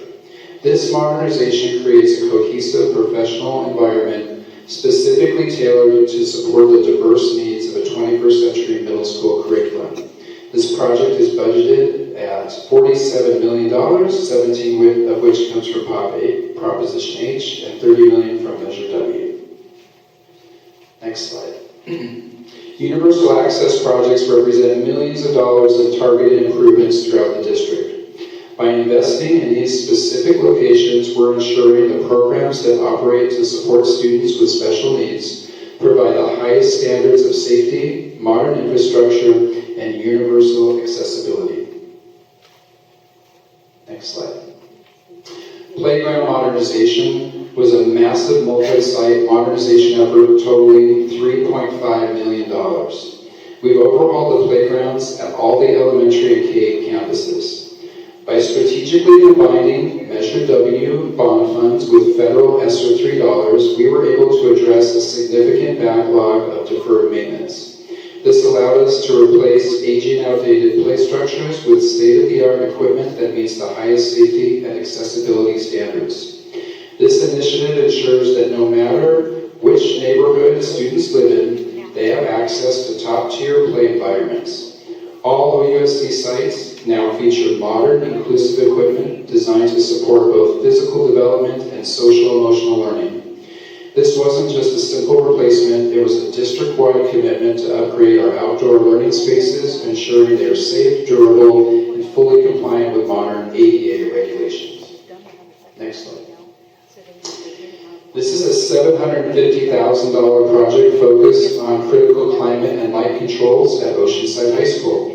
We fully replaced the aging windows and installed 2 high-volume bay fans to revolutionize the building's airflow. By modernizing the windows and adding industrial-grade circulation, we've significantly reduced the greenhouse effect, which we all know what that smell is, and found typically in older gyms, creating a much more temperate and usable environment for athletes and spectators year-round. Next slide. At Oceanside High School under Prop H, we fully remodeled the aging manual seating at the high school and replaced it with state-of-the-art motorized telescoping bleacher system. This $566,000 investment significantly reduces the labor and time required for gym transitions, while ensuring 100% ADA compliance and enhanced safety for our students and spectators. Next slide. These pictures show the replacement of El Camino High School bleachers and new fans, paint, roofing, and flooring under Prop H for $1.976 million. Next slide. This is a $465,000 project. It's a comprehensive interior revitalization of the Truax Theater at El Camino High School. We fully modernized the lobby, restrooms, and ticket booth while upgrading the foundational plumbing, electrical, and lighting systems. Beyond the essential flooring and paint, we integrated a high-impact new video wall and advanced theater lighting controls, bringing the venue up to 21st century performance standards. By refreshing this highly profiled community space, El Camino High School, we have created a professional-grade environment that reflects the talent of our performing arts students and provides a first-class experience for our audiences. Next. What you see here is a $1.5 million investment at El Camino High School. This was a massive top-to-bottom revitalization of the gym. We successfully replaced the entire roofing system and 6 large-scale HVAC units to ensure long-term structural integrity and climate control. Next slide. Here we have a $1.2 million project delivered for a premier competition-ready varsity softball field at El Camino High School. The scope was comprehensive, including new home and visitor dugouts, professional-grade bullpens, a modern scoreboard, and all the necessary ancillary site work. This investment ensures student athletes have access to high-quality, dedicated facilities that match the caliber of our championship-level athletic venues on campus. So here, we're building on the foundation established by Prop H, and now we're moving into the current era of Measure W. If our previous work was about stabilization, Measure W is about acceleration. This bond allows us to move beyond essential infrastructure and into new construction and high-impact renovations. We're no longer just repairing our buildings, we are reimagining what 21st century schools look like across the entire district. From ground-up new builds to transformative modernizations, Measure W is the engine driving our most visible and high-impact changes. These projects are designed to directly enhance the student experience, providing state-of-the-art spaces that reflect the excellence of the teaching and learning that happens inside them. Let's look at the major milestones we've achieved so far under the phase of this progress. This list represents our commitment to district-wide equity. As you can see from the sheer volume of projects in 23-24, we have been aggressive in upgrading the daily experience for nearly every student in Oceanside. From new playgrounds and shade structures to track and field replacements at both El Camino and Oceanside High, we're ensuring that high-quality outdoor athletic spaces are standard, not a luxury. Beyond the visible outdoor upgrades, Measure W has been an engine for our safety and security infrastructure. We've successfully completed pilot programs at Chavez and Palmquest, which paved the way for our Phase 2 safety rollout across 15 sites this past year. Looking at where we are today in 25-26, the momentum is only increasing. We currently have major boots on the grounds at Jefferson Middle School and Surfside Educational Academy, both of which are undergoing transformative construction. North Terrace School is currently in the design phase. These projects represent the high-impact promise of Measure W, taking our oldest sites and turning them into modern learning environments. Next slide. The Surfside Educational Academy modernization is a hallmark Measure W project currently under construction, representing a truly unique campus within our district. Far more than a traditional school, Surfside is a specialized learning ecosystem, serving students in grades TK through 12, who thrive in small classes and personalized learning structures.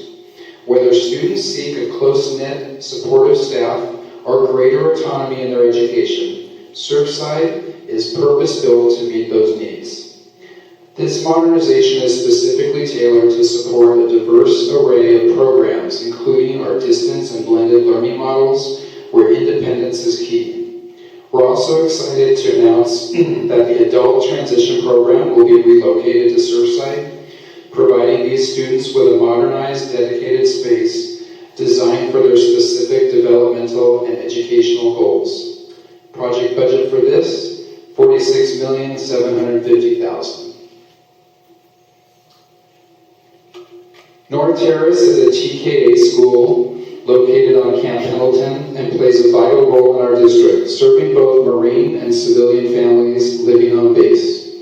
We recognize that military life comes with unique transitions and challenges, and our goal is to provide a learning environment that offers sustainability, excellence, and a sense of belonging. By rebuilding the school, we're honoring the service of these families with a facility that matches the high level of education our teachers provide every day. This project is budgeted at $90 million through a combination of Measure W and Department of Defense funds.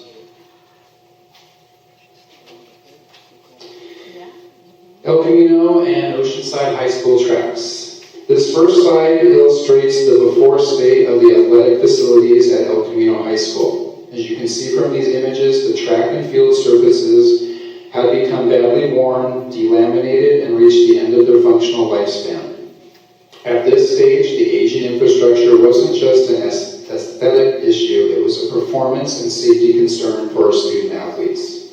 The hard-weathered surfaces no longer provided the necessary shock absorption for high-level training and competition. Seeing the condition of the El Camino High School facility, it became a district priority to perform a total baseline reset. This set the stage for the coordination of a $2.8 million investment that we executed across both our high school campuses to restore these flagship sites to championship standards. And here you can see the highlight finished work at Oceanside High School. Much like El Camino, the OHS facilities were in significant decline, but now they've been fully restored to professional standards. This provides the OHS Pirates with a high-performance venue that the campus and the surrounding community can be proud of for years to come. This slide represents one of our most geographically diverse initiatives. We have successfully installed shade structures at 19 different sites. By utilizing a blended funding model, leveraging Measure W, federal ESSER funds, and the general fund, we were able to execute this $1 million project efficiently. This approach allowed us to address a district-wide need for outdoor space without exhausting any single revenue source. These structures provide critical UV protection and heat relief, effectively expanding the usable square footage of our campuses. They turn exposed asphalt and concrete into functional outdoor learning and social spaces for our students year-round. Standardizing these structures across nearly 20 schools allowed us to streamline installation and maintenance, ensuring that all of our students have access to high-quality outdoor environments. Beginning on this slide, we're now transitioning from bond projects into district budgeted maintenance. Every dollar we spend in the deferred maintenance plan has a direct impact on the student experience. A clean classroom, a safe playground, a bright, freshly painted campus all contribute to a sense of pride and better environment for learning. We view ourselves as the stewards of this community's investment, and our mission remains to keep OUSD facilities safe, functional, and ready for the future. On this slide, we have a special shout out to our CSEA members who make all this work possible.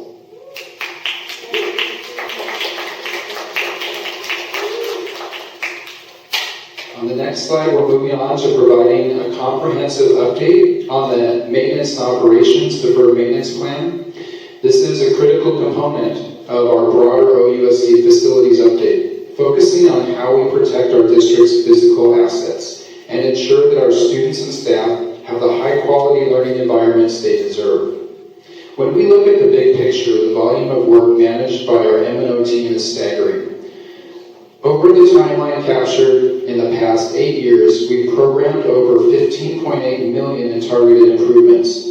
For context, we managed over 2.5 million square feet of paving. That's equivalent to roughly 40 football fields of asphalt.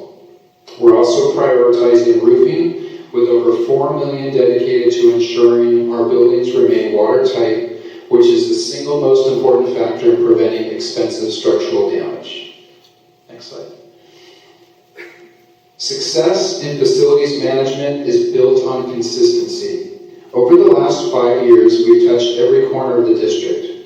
You'll see significant investments in life cycle items. For example, the flooring refreshes at Fusat and Ivy were essential, not just aesthetic, but for health and safety. Our HVAC strategy at Laurel and McCullough has moved us toward better air filtration and energy efficiency. By completing major exterior painting, we aren't just improving curb appeal, we're sealing the building envelopes against the elements to extend the life of the stucco and masonry. Next slide. There we go. As we move into the current 25-26 cycle, our focus is on proactive preservation. At El Camino and Fusat, we're performing critical paving work, sealing and striping now. That saves us from having to do a full multi-million-dollar tear-out later. The $439,000 roofing phase at El Camino is currently one of our highest priority projects to ensure campus continuity.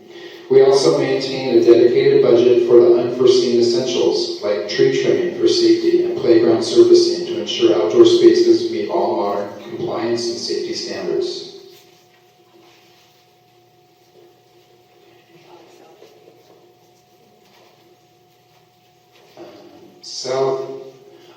So coming on this slide here, South Oceanside paint, roofing, stucco, and bidding are currently we're doing bidding now for that project that will take place at Salvo, which is almost a complete remodernization of the exterior shell of that campus. Okay, now we go to the next slide. Our planning doesn't just stop at the end of the fiscal year. We've mapped out our needs well into the future. We're also looking at the invisible infrastructure such as transformer replacements at OHS High School to support increased electrical loads of modern classroom technology.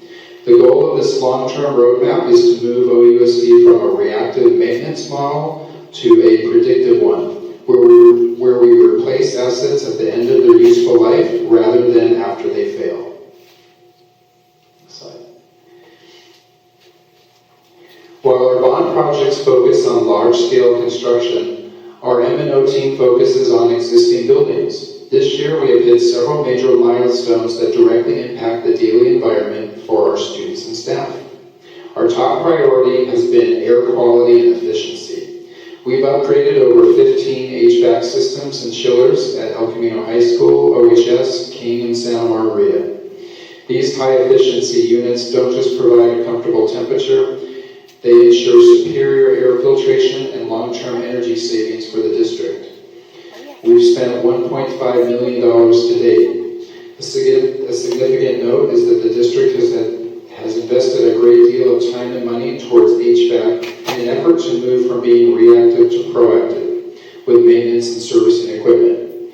HVAC failures can cost 50 to 100% more than scheduled interventions. We've completed 12 site safety enhancements. This includes practical high-impact upgrades like window and security films, lockdown entry doors at sites like Southo and Laurel. There are physical layers of protecting that provide peace of mind for our families every morning. We've also tackled 8 major structural and roofing projects. Perhaps most importantly, our team handled 5 critical utility restorations. These are emergency repairs to water lines and pumps that often go unnoticed by the public because our teams work around the clock to ensure there's zero interruption to campus operations. When a main line breaks, M&O ensures the school opens on time the next day.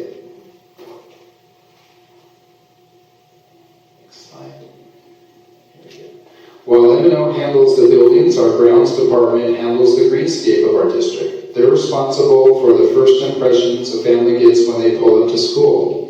This year they have focused heavily on community curb appeal through 8 major beautification projects. El Camino High School, OHS, Lincoln, and Mission, ensuring that our entrances and slopes reflect the pride that we have in our schools. A massive portion of this year's effort went towards the tree preservation and safety. Our team maintained or removed over 115 trees district-wide.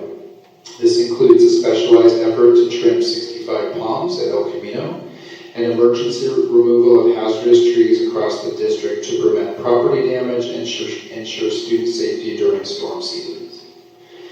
We also know that for many students, the best part of their day happens outside. To support our student athletes and recreation, we've restored 3 baseball infields, repaired OHS batting cages, and performed major court sealing and striping.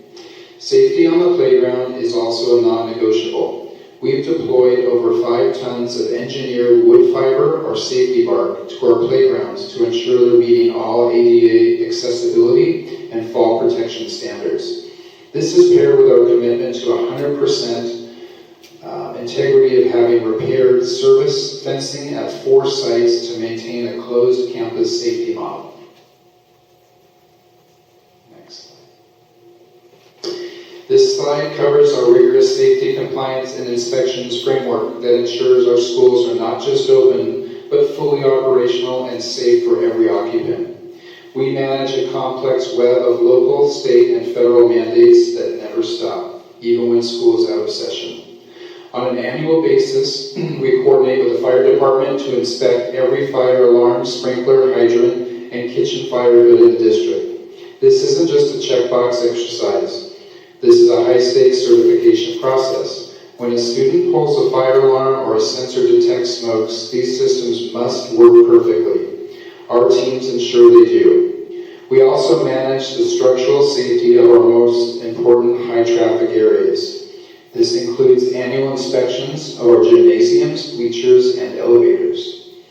Furthermore, we remain strictly aligned with the Williams Settlement compliance. This is a state-mandated standard that ensures every California student has a clean, safe, and functional learning environment.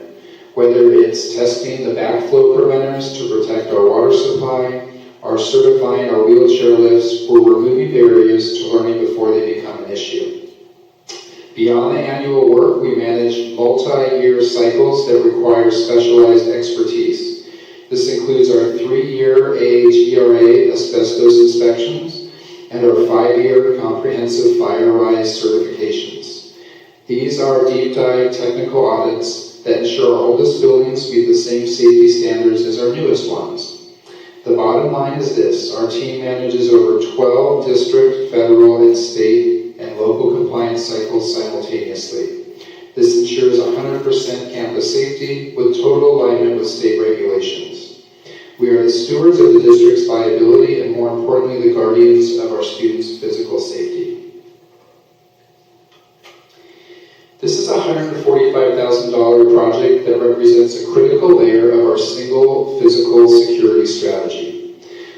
established the single point of entry configurations by funneling all campus visitors through a single monitored entrance. We significantly reduced the risk of unauthorized access. This project involved hardware upgrades, signage, fencing modifications to ensure that we're screening every person who enters our learning environments. The primary goal here is the protection of our students and staff. These modifications allow site administrators to maintain better eyes on their perimeters and ensure that our campus remain closed, secure, and manageable throughout the day. Utilizing the general fund, we were able to execute these essential safety improvements quickly and efficiently across these specific high-priority locations.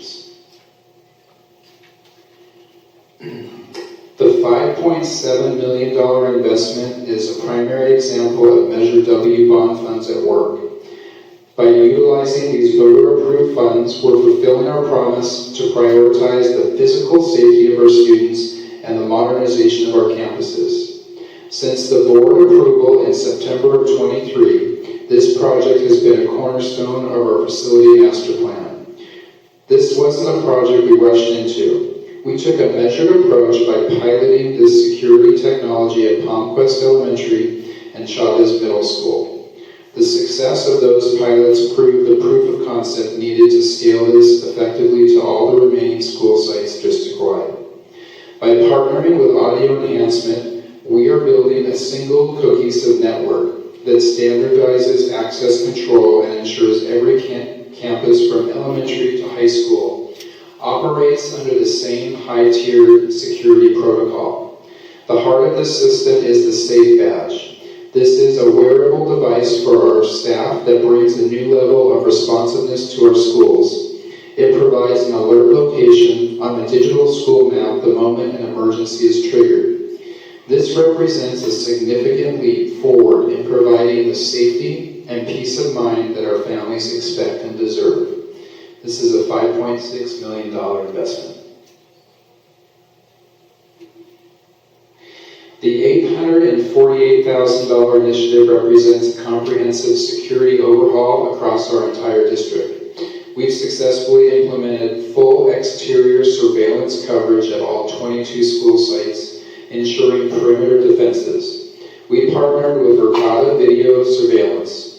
This is a cutting-edge, cloud-based solution that allows for real-time monitoring and advanced analytics, giving our safety teams and local law enforcement faster, clearer insights when every second counts.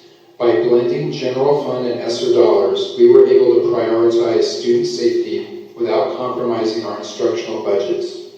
This was a proactive investment in the hardware of safety across every single campus in the district. The primary objective here is simple: enhance perimeter security. These cameras serve as both a deterrent and critical tool for incident response, ensuring that our students and staff are protected from the moment they step onto school grounds. The next slide, this is a $603,000 initiative that represented a target investment in the physical perimeter of our schools. We've replaced outdated or damaged fencing and added new safety barriers at 7 key locations, including the OHS baseball field, Lincoln and King Middle Schools, and several elementary school campuses. Fencing is our first line of defense. By upgrading to high-quality modern materials, we're not only securing our property against vandalism, but more importantly ensuring that our students are contained in a safe, controlled environment during the day. Upcoming projects are currently programmed for Ivy Ranch, McCullough, Libby, Nichols, Bussat,